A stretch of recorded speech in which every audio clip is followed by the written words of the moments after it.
The morning sun cast long shadows across the manicured lawns of Kensington Palace as Catherine, the Princess of Wales, stood at her bedroom window.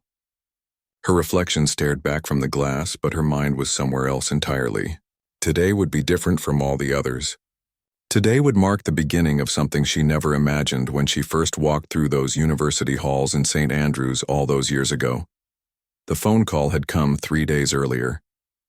William's voice was steady, but she could hear the weight behind his words. The decision had been made at the highest levels, and there was no turning back. The monarchy was evolving, and with it, their roles would change forever. What millions of people around the world didn't know yet was that the fairy tale couple would soon face their most challenging chapter. Catherine moved away from the window and walked to her dressing table, where a letter lay unopened. The royal seal was unmistakable, but she already knew what it contained. The formal announcement of their new path would be released to the public within hours. She thought about their 3 children, still sleeping peacefully in their rooms, unaware that their lives were about to change dramatically. William entered the room quietly, his footsteps soft on the carpet. He had been awake for hours, walking the palace corridors and thinking about everything that had led to this moment. His father's coronation seemed like yesterday, yet it felt like a lifetime ago. The weight of duty had always been heavy on his shoulders, but now it felt different. Now it felt like a choice rather than an obligation. "The children should hear it from us first," Catherine said without turning around. She had always possessed an intuitive understanding of what needed to be done, and William nodded in agreement. They had discussed this moment countless times in the privacy of their bedroom, weighing every possible outcome and consequence. George, their eldest, would understand more than Charlotte and Louis. At his age, he had already begun to grasp the significance of his position in line to the throne, but even he couldn't comprehend the full magnitude of what was about to unfold. Catherine worried most about him, knowing that this decision would impact his future in ways they were still discovering. The couple made their way to the breakfast room, where their morning routine would soon be interrupted by history. William picked up his phone and scrolled through the messages from his private secretary. The media was already beginning to sense something was happening. Photographers had been gathering outside the palace gates since dawn, their telephoto lenses trained on every window and doorway. Catherine poured herself a cup of tea, her hands steady despite the gravity of the situation. She had learned long ago to maintain composure in the face of uncertainty.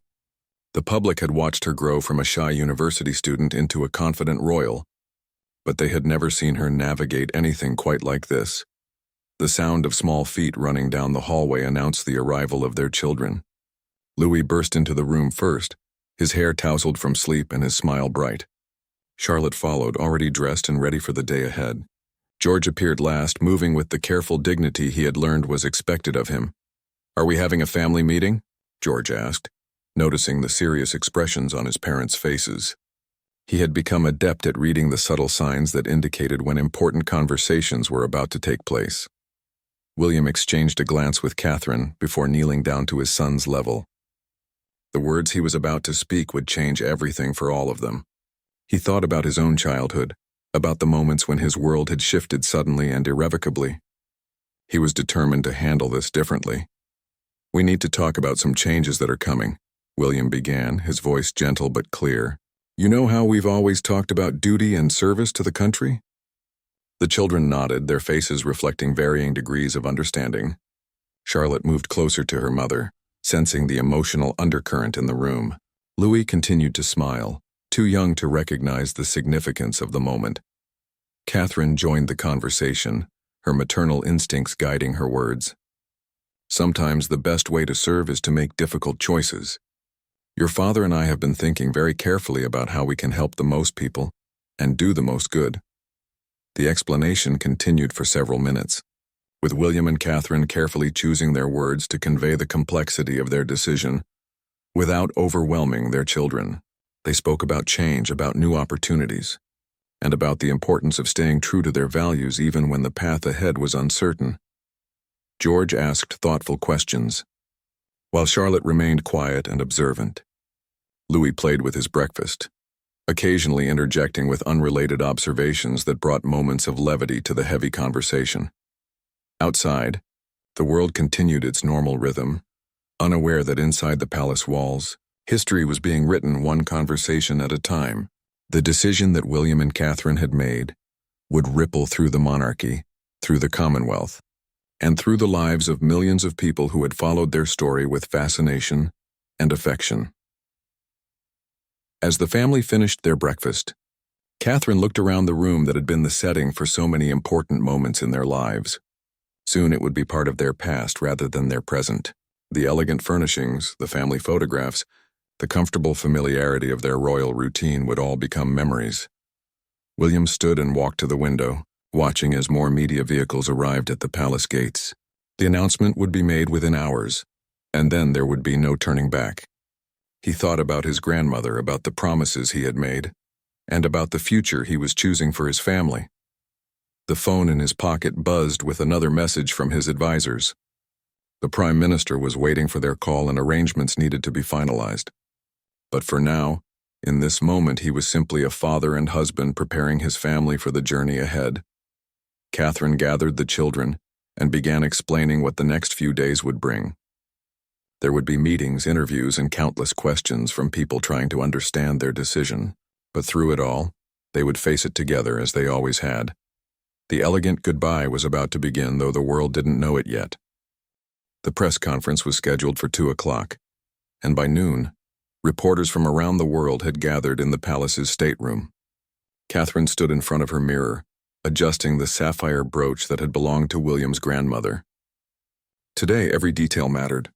Every gesture would be analyzed, every expression photographed and studied by millions. William was in his study, reviewing the statement one final time with his communications team. The words had been carefully crafted over weeks of discussion, balancing honesty with discretion, emotion with dignity. He knew that once these words were spoken, there would be no taking them back. The children had been taken to their grandmother's house for the afternoon. Carol Middleton had arrived earlier that morning, her face showing concern but also understanding. She had watched her daughter navigate the complexities of royal life for years, and she knew this decision hadn't been made lightly. "They'll understand when they're older," Carol had whispered to Catherine before leaving with George, Charlotte, and Louis. "You're doing what's best for them, and that's what matters most." Now, as Catherine made her final preparations, she thought about all the people who would be affected by their announcement, the palace staff who had become like family, the charities they had supported, the Commonwealth nations where they had represented the crown with pride and dedication. A knock at the door interrupted her thoughts. William entered, looking distinguished in his navy suit. Even after all these years, the sight of him still made her heart skip slightly. Today, though, there was something different in his expression. Relief, perhaps. Or maybe it was simply the calm that comes with finally making a difficult decision. "Are you ready?" he asked, though they both knew the question was about more than just the press conference.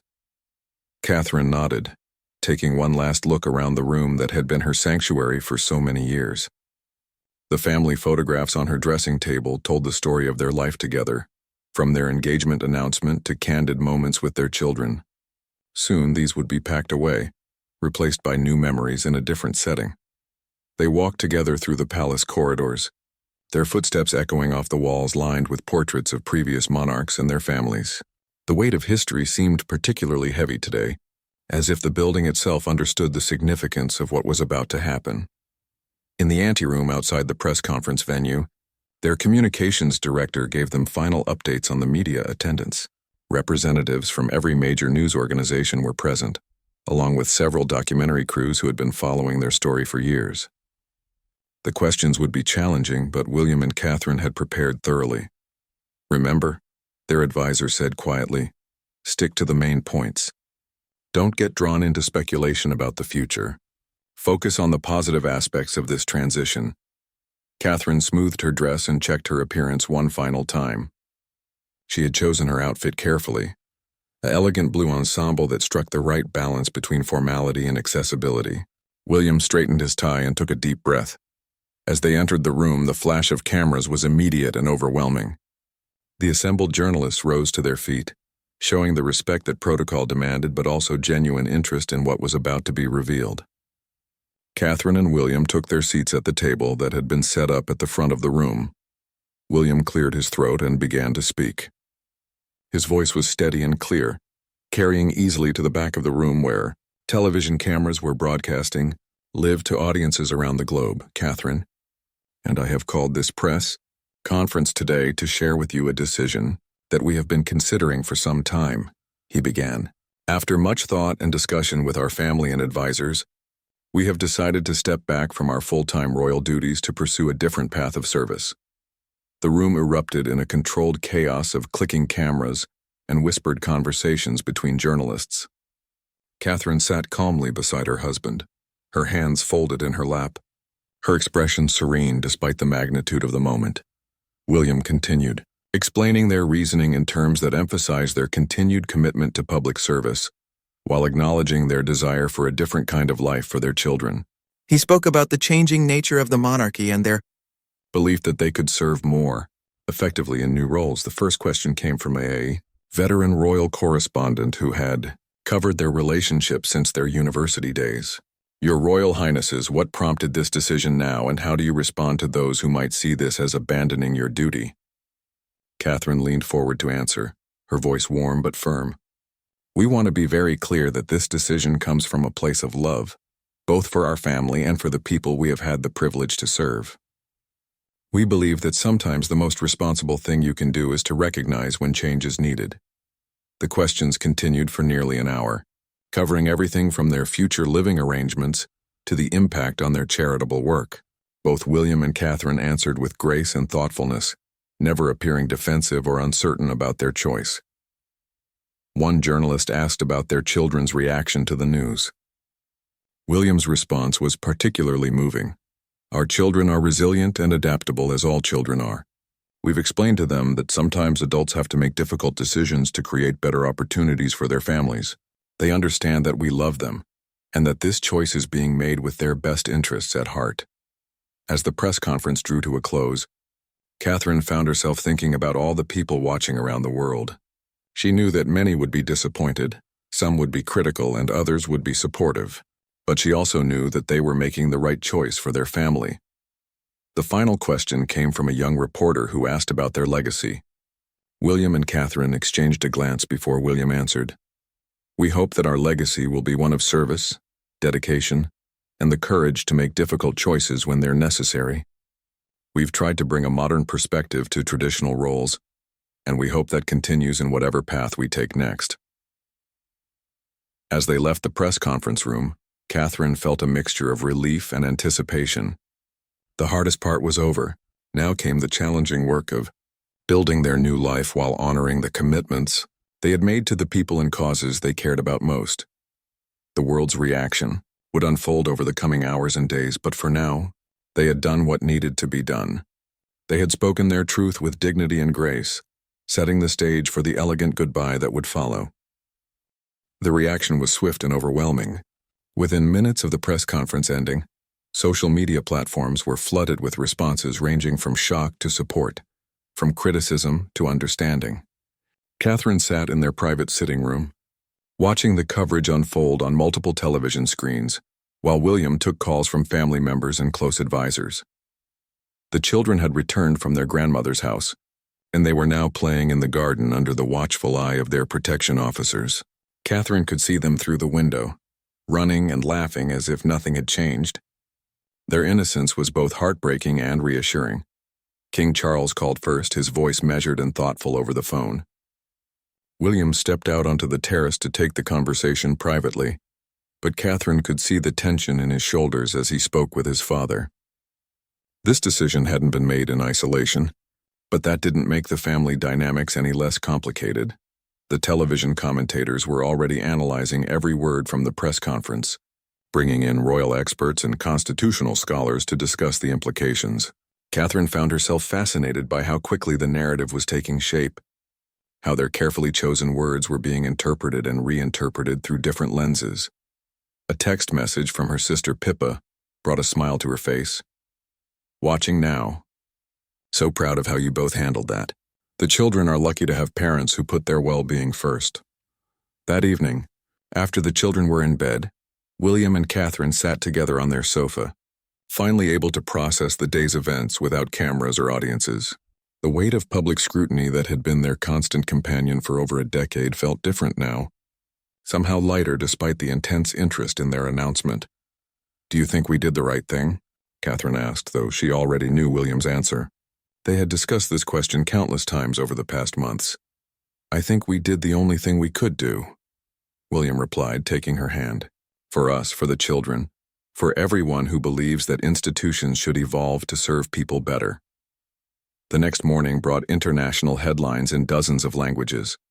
Catherine's phone buzzed constantly with messages from friends around the world, offering support and asking questions she couldn't yet answer. The logistics of their transition were complex, involving lawyers, financial advisors, and protocol experts.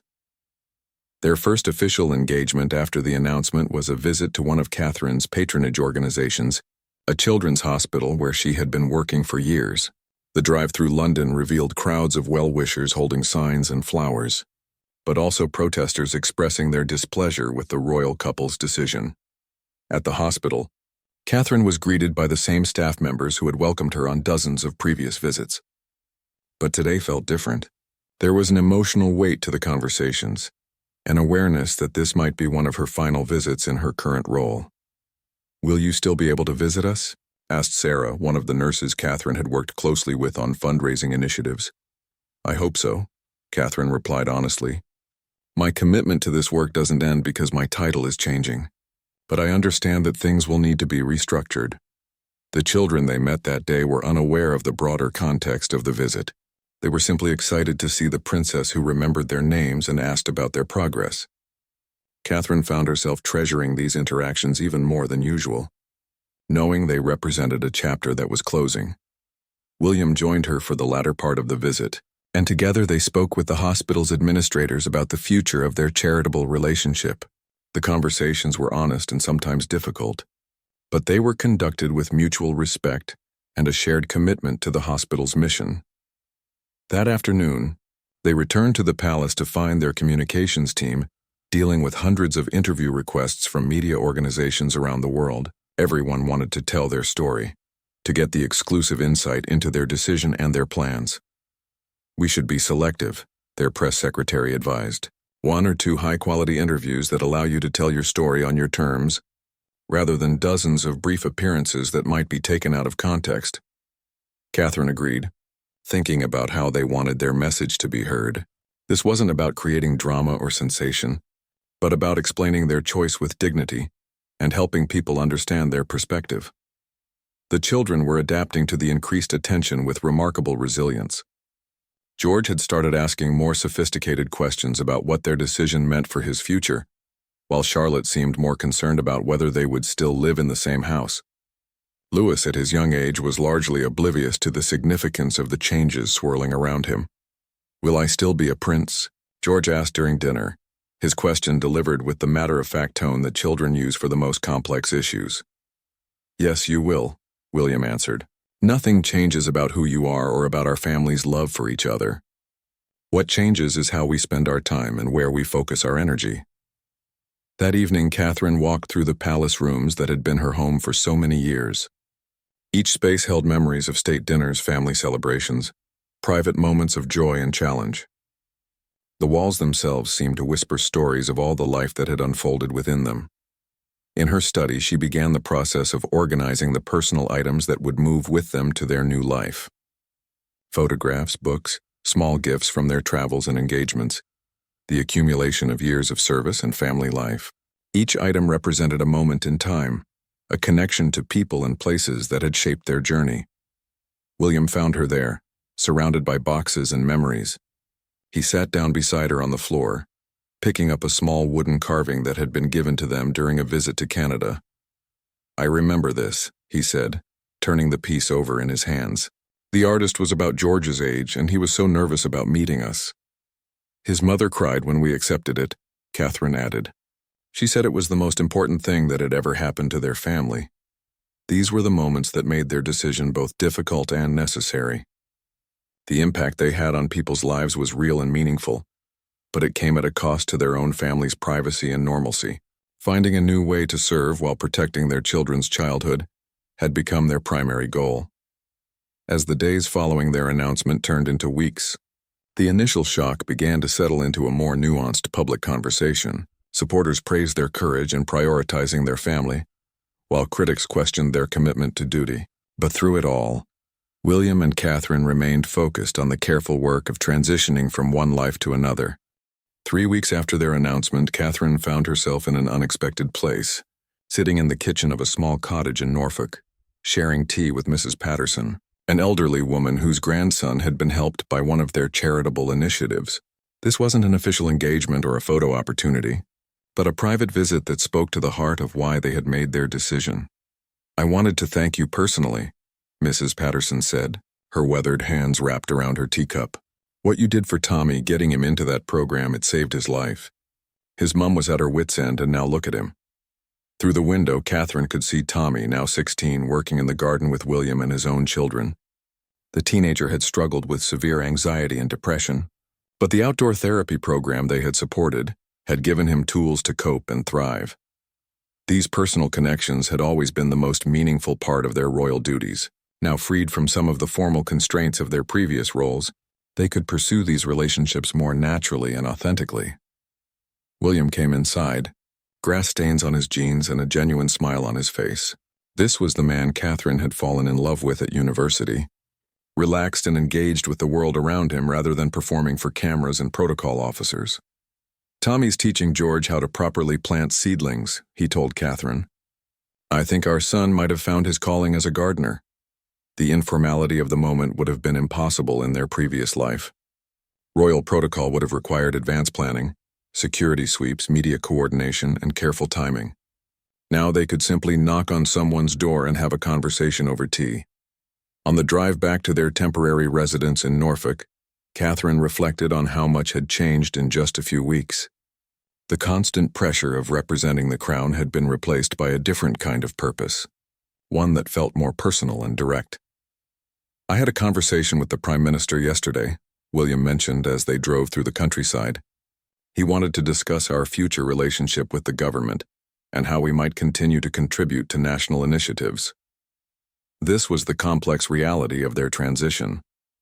They couldn't simply disappear from public life, nor did they want to. The challenge was finding ways to remain useful and engaged while establishing the boundaries they needed for their family. That evening, they attended a small dinner party hosted by old friends from their university days.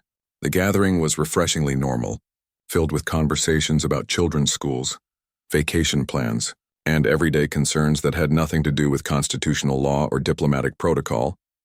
"It's so nice to see you both looking relaxed," commented Sarah, one of Catherine's closest friends from their St. Andrew's days. "You seem lighter somehow, if that makes sense." It did make sense to Catherine. The constant awareness of being watched and judged had lifted, replaced by a sense of possibility and freedom that she hadn't felt in years. The next morning brought news that one of their former patronage organizations was struggling financially. The charity, which provided art therapy for disadvantaged children, had relied heavily on the publicity and fundraising boost that came with royal support. Catherine felt a pang of guilt as she read the article describing the organization's challenges. This was one of the unintended consequences of their decision that kept her awake at night. Their choice to step back affected not just their own family, but all the organizations and people who had benefited from their platform. "We need to find a way to help them," she told William over breakfast. "Just because we're not doing formal patronages doesn't mean we can't support the causes we care about."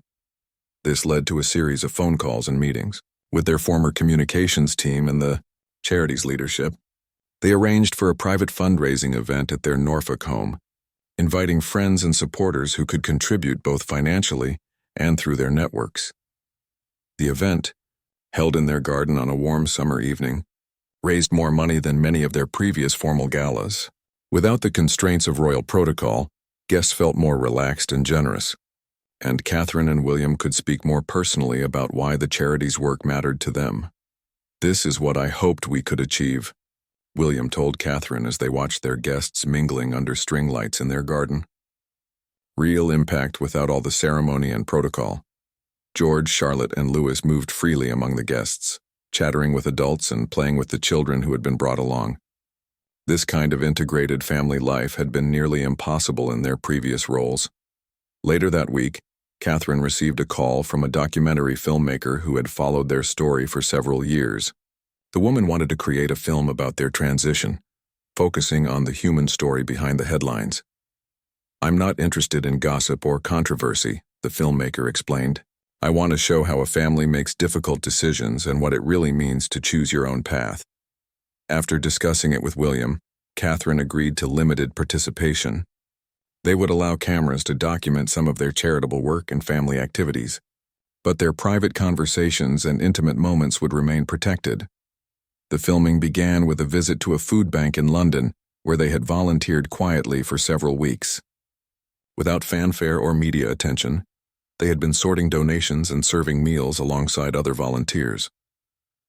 "The first time they came in, I didn't even recognize them," admitted Janet, the food bank coordinator. "They were just wearing jeans and t-shirts, ready to work. It wasn't until someone whispered to me that I realized who they were." The documentary cameras captured the ordinariness of their service, showing Catherine chatting with clients about their children's schools while William helped load delivery trucks. There was something powerful about seeing them in these everyday moments of service. As summer progressed, their new rhythm of life began to feel natural. They were busier than ever, but the busyness felt purposeful rather than obligatory. They chose their commitments based on personal passion rather than constitutional duty. The children thrived in their new environment. George joined a local cricket team, Charlotte took riding lessons at a nearby stable, and Louis discovered a love for helping in the village library during story time. These normal childhood experiences had been nearly impossible to arrange in their previous life. One evening, as they sat on their terrace watching the sunset, Catherine realized she couldn't remember the last time she had felt anxious about reading the morning newspapers. The constant scrutiny hadn't disappeared, but it had changed character. People were interested in their story, but they were no longer dissecting every public appearance for hidden meanings or political implications. "Do you miss it at all?" William asked, as if reading her thoughts. "The big occasions, the international stage, the sense of historical continuity?" Catherine considered the question carefully. There were aspects of their former life that had been genuinely meaningful and rewarding. The state visits, the ceremonial occasions, the sense of representing something larger than themselves. "I miss some of it," she admitted, "but I don't miss feeling like we were living in a museum, always being careful not to break anything precious or irreplaceable." The elegant goodbye was still unfolding, one ordinary day at a time. 6 months after their announcement, Catherine stood in the kitchen of their Norfolk home, preparing dinner for a group that would have seemed impossible in their former life. Around her dining table would sit a refugee family they had been helping, their children's teachers, a local farmer whose sustainable agriculture project they supported, and William's cousin Peter with his family. This mixing of worlds, this breaking down of the barriers that had once defined their social interactions, represented everything they had hoped to achieve with their decision. The elaborate protocols that had governed their previous entertaining had given way to something more authentic and meaningful. The refugee family, the Ahmeds, had arrived in Britain 2 years earlier after fleeing conflict in their homeland. Catherine had met them through a resettlement organization and had been quietly helping them navigate the complexities of building a new life in a foreign country. "Mrs. Catherine," said 12-year-old Amara Ahmed as she helped set the table, "my teacher says I might be able to go to university someday, like you did." These moments of direct impact on individual lives had become the most rewarding aspect of their new existence. Catherine could see the immediate results of their efforts rather than wondering whether their formal appearances and ribbon cuttings had made any real difference. William was in the garden with the other men, discussing everything from football to farming techniques. The conversations flowed naturally, unmarked by the careful deference that had characterized most of their previous social interactions. "It's remarkable how much more you can accomplish when people aren't nervous about talking to you," he had told Catherine earlier that week. "The Ahmed's father has incredible insights about sustainable farming practices, but he never would have shared them if he'd seen me as an untouchable royal figure." The dinner that evening was lively and chaotic in the best possible way. George practiced his Arabic with the Ahmed children, Charlotte showed off her latest art project to everyone who would look, and Louis fell asleep in his chair during dessert. It was beautifully, perfectly ordinary. After their guests had left, Catherine and William sat in their living room reviewing the plans for their upcoming project. They were establishing a foundation that would focus on direct assistance to families in crisis, combining emergency aid with long-term support for education and job training. The lawyers say we should be able to launch officially in the spring, William reported, spreading the documents across their coffee table. The initial funding is in place, and we've identified the first dozen families we want to help. This hands-on approach to philanthropy represented a dramatic shift from their previous charitable work. Instead of being patrons who lent their names and attended fundraising events, they were becoming direct service providers, working individually with families to address specific needs. The documentary about their transition was nearing completion, and they had seen early cuts of the film. Catherine was struck by how different they appeared in the informal footage compared to their previous media appearances. They looked younger, more relaxed, more genuinely engaged with the world around them. "I barely recognize us in some of those old formal photos," she had told the filmmaker during one of their final interviews. "We look like we're performing roles rather than living our lives." The film would premiere the following month at a small cinema in London, with proceeds supporting several of the charities they continued to champion. The guest list was deliberately modest, focusing on people who had been part of their journey rather than celebrities or dignitaries seeking photo opportunities. As winter approached, their new life had settled into satisfying routines. Catherine spent 2 days a week at a local primary school, working with children who needed extra support with reading. William had joined the board of an organization focused on veteran mental health services and was hands deep in developing new programs. The children were thriving in their local schools, something that would have been impossible in their previous circumstances. Parent-teacher conferences, school plays, and sports days were no longer complicated by security concerns and media attention. "Mummy," Charlotte said one evening as Catherine tucked her into bed, "Emma's mummy asked if you could help at the school fair next month. She says you're really good at organizing things." This casual recognition of her capabilities, separate from her former titles and status, meant more to Catherine than many of the formal acknowledgments she had received over the years. The criticism hadn't disappeared entirely. There were still commentators who questioned their decision, politicians who suggested they had abandoned their duty, and social media accounts dedicated to chronicling their perceived shortcomings. But the volume had diminished, and their daily lives were no longer dominated by the need to respond to or counter negative coverage. "I realized the other day that I haven't checked the Royal Reporters' Twitter accounts in weeks," Catherine told William during one of their evening walks around the village. "I used to read every single article about us, even the nasty ones. And now?" William asked. "Now I'm too busy, living our actual life to worry about other people's opinions about it." Their relationship with the rest of the royal family had stabilized into something that felt sustainable. They attended major family celebrations and maintained close personal relationships, but they were no longer expected to participate in the constant round of official duties and ceremonial obligations. King Charles had initially struggled with their decision, but had come to respect their choice as he watched the positive impact on his grandchildren. The children's happiness and security had become the measure by which all the adults in their extended family judged the success of the transition. One particularly meaningful evening, Catherine found herself at the local parish church, not for a formal service or official engagement, but simply because she wanted to light a candle and spend some quiet time in reflection. The vicar, an elderly man who had served the community for decades, approached her as she sat in a back pew. "I hope you know how much your presence here means to people," he said quietly. "Not because of who you used to be officially, but because of who you are as neighbors and friends." This distinction had become crucial to Catherine's understanding of their new role in the world. They were no longer representatives of an institution, but they remained people with unique experiences and capabilities that could benefit others. As Christmas approached, they were planning their first holiday season in their new life. The celebration would be smaller and more intimate than the formal royal gatherings of previous years, but it would include people who had become genuinely important to them over the past months. The elegant goodbye was revealing itself to be not just an ending, but a beginning of something more authentic and personally meaningful than what they had left behind. 1 year later, Catherine stood in the same spot where she had made their announcement to the world, but everything had changed. The grand stateroom of the palace was filled with representatives from the charities and organizations they now supported independently, gathered to celebrate the first anniversary of their foundation's work. The statistics were impressive.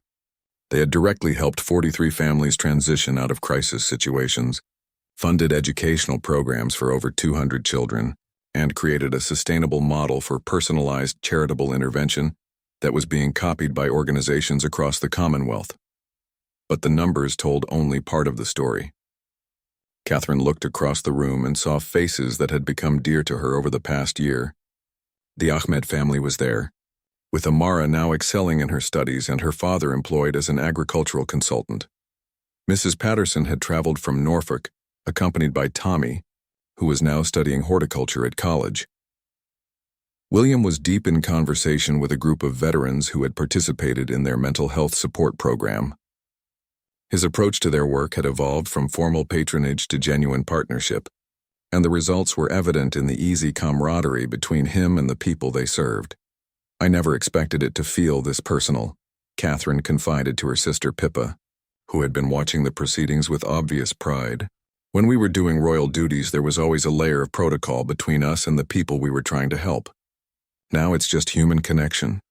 The children moved through the gathering with confidence and curiosity. George was explaining to anyone who would listen about the urban garden project he had started at school. Charlotte was showing off her photography skills, having documented many of their family's charitable activities over the year. Louis, now more aware of his family's work, was helping serve refreshments with the serious concentration of a 6-year-old given an important job. The documentary about their transition had premiered 6 months earlier to critical acclaim and had sparked conversations about modern monarchy, family priorities, and the nature of public service. More importantly, it had inspired other families in positions of privilege to examine how they might use their resources more directly and personally. "The film showed something I don't think people expected," the director had told Catherine at the premiere. "It showed that stepping back from formal roles doesn't mean stepping back from responsibility. If anything, your family has taken on more responsibility, not less." As the evening progressed, Catherine found herself thinking about the journey that had brought them to this moment. The decision that had seemed so momentous a year ago now felt like a natural evolution, the inevitable result of years of questioning whether their formal roles were the best way to serve others. The speech she gave that evening was brief and heartfelt, focusing not on their past but on the future they were building together with the people in that room. "A year ago, we talked about stepping back from one kind of service to embrace another," she said. "What we discovered is that real service isn't about titles or ceremonies. It's about showing up, paying attention, and caring enough to do the hard work of helping others build better lives." William's remarks focused on the practical lessons they had learned about effective philanthropy. "We used to attend dozens of events where we would meet hundreds of people briefly," he explained. "Now we work intensively with smaller groups and we can see the actual impact of our efforts. It's taught us that depth of engagement matters more than breadth of visibility." After their guests had departed, Catherine and William walked through the palace rooms one final time. Tomorrow, they would officially relinquish their residence there, completing the practical aspects of their transition. Their belongings had already been moved to their permanent home in Norfolk, where they were creating the headquarters for their foundation. "Do you have any regrets?" William asked as they stood in the room where they had made their announcement exactly 1 year earlier. Catherine considered the question seriously. The year had not been without challenges. They had faced criticism, financial uncertainties, and the complex work of rebuilding their identity outside the royal system. But when she thought about their children's laughter, the families they had helped, and the authentic connections they had formed, the answer was clear. "No regrets," she said firmly. "Only gratitude for having the courage to choose the life that felt right for us." The next morning, as their car pulled away from the palace for the last time as residents, Catherine didn't look back. Instead, she watched the road ahead, thinking about the meetings scheduled for the following week with families who needed their help, the school events she would attend as an ordinary parent, and the quiet evening she and William would spend planning their next initiatives. The elegant goodbye had become an elegant beginning. They had traded the grandeur of their former life for something more precious, the freedom to choose their own way of making a difference in the world. 3 months later, Catherine received a letter that would have been impossible during their royal years. It was from a teenage girl in Manchester whose family had been helped by their foundation during a particularly difficult period. "Dear Mrs. Catherine," the letter began, "I wanted to tell you that because of your help, I was able to stay in school and just got accepted to university. But more than that, you showed me that important people can also be kind people. Thank you for treating my family like we mattered." Reading those words in her kitchen in Norfolk, surrounded by the ordinary chaos of family life, Catherine understood that they had found exactly what they had been searching for. Not the approval of millions of strangers, but the deep satisfaction that comes from making a real difference in the lives of people you come to know and care about. The fairy tale had ended, but the real story had just begun. And millions of people around the world, watching their journey with fascination and respect, understood that sometimes the most courageous thing you can do is write your own ending. William found her reading the letter, tears in her eyes but a smile on her face. "Good news?" he asked. "The best news," Catherine replied. "We're exactly where we're supposed to be." Outside their kitchen window, their children played in the garden they had planted together, their laughter carrying on the wind. The elegant goodbye had taught them that sometimes the most beautiful endings are actually beginnings in disguise, and that the real measure of a life well lived isn't in the titles you hold, but in the lives you touch along the way. Their story would continue to unfold, one meaningful connection at a time, far from the cameras and crowds but close to the hearts of the people whose lives they had chosen to share and serve.